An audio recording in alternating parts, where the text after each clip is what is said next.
This is a Waitusrose production. Sit back, like, subscribe, maybe purchase some popcorn from your local Waitrose and watch this epic story unveil.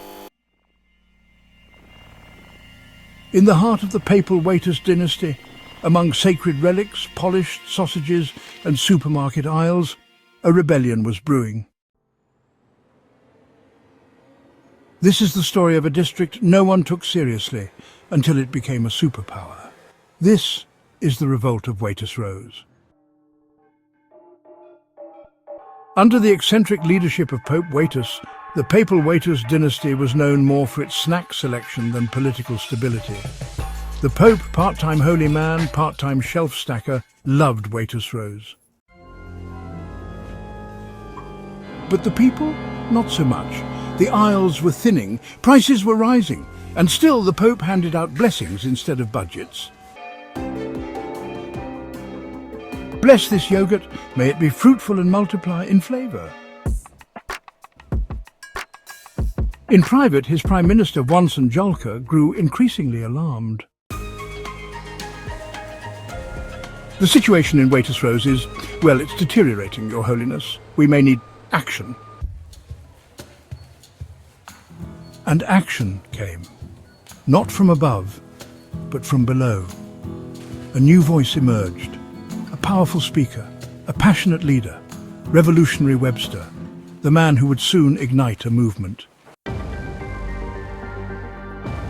They stock the shelves, but not our futures. They tax our trolleys, but never listen to our pain. No more. This is our Waitusrose. He wasn't alone. At his side stood Revolutionary Steer Karma, a devoted revolutionary, and the legendary General Phil Worcester, a commander known for boldness, strategy, and, well, his ability to lift 3 crates of beans with one hand. The rebellion had begun in whispers, but it would soon roar. Boom! The first battle echoed through the cereal aisle. Revolutionaries stormed the guards. Battle broke out by the till. Blood, bravery, and barcodes collided. The revolutionaries, led by General Worcester, moved quickly, aisle by aisle, district by district. A revolt in my supermarket? I gave them discounts. The Pope chuckled, but the Prime Minister didn't. The National Guards were dispatched. Then came the infamous Battle of the Sausages. It began as a skirmish, but it became a slaughter. Revolutionary Steer Karma was shot in the neck. Miraculously, he lived. But from that moment on, he spoke like a glitchy GPS. Revolution arai, force will not be denied. In an unholy act of retaliation, the Pope ordered his elite guards to kidnap the sausages from the aisle, turning meat into hostages. Return the sausages or face thermal annihilation. Meanwhile, Revolutionary Webster pressed on. Blood was spilled, battles were won, and Waitusrose began to believe. The mighty papal Waitus dynasty, once a beacon of power, now began to crumble. Revolutionary forces, with determination in their eyes, closed in on the capital, ready to change the course of history. Their goal, you see, was quite audacious: to blow up the dynasty's parliament and remove Prime Minister Jolka from power. And, as fate would have it, it was General Worcester, ever the stalwart leader, who led the charge once again. And so Parliament fell, like a house of cards in a storm. Prime Minister Jolka, realizing the gravity of the situation, fled into the shadows. The people cheered. A nation was being born. Elsewhere, Comrade El Faturi, a firebrand communist, led her own campaign in Waffelstadt and the waffle aisle, rallying her waffle army.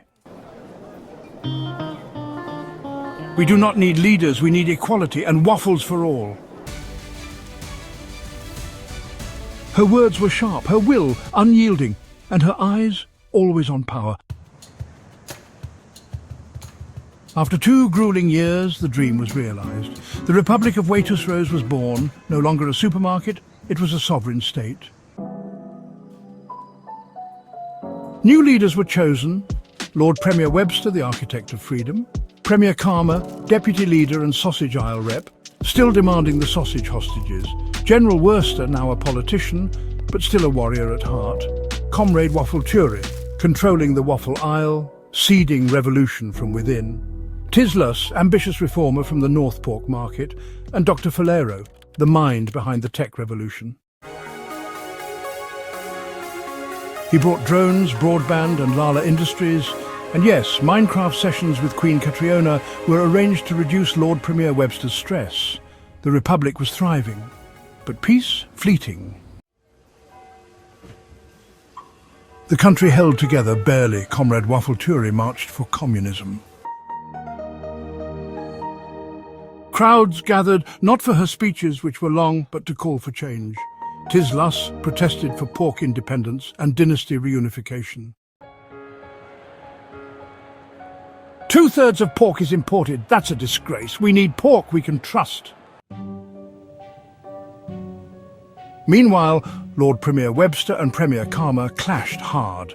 Premier Karma, obsessed with the sausage hostage crisis, accused Webster of betrayal.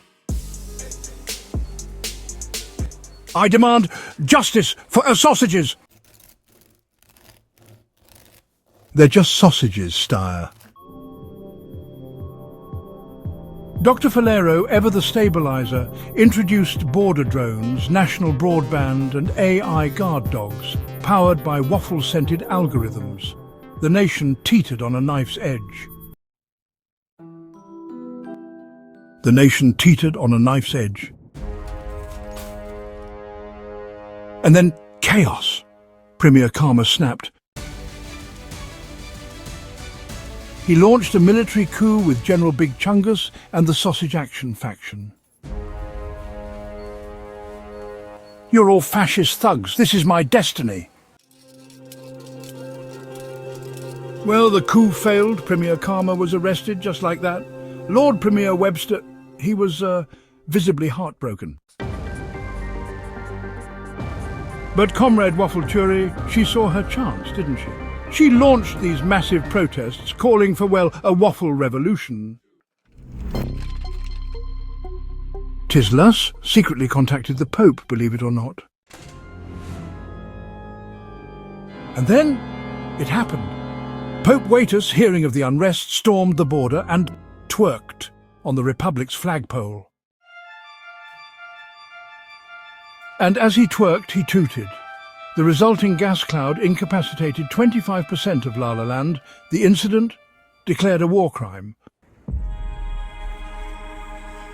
Tislus was deported. Dr. Falero built a wall, laser-guarded, AI-controlled.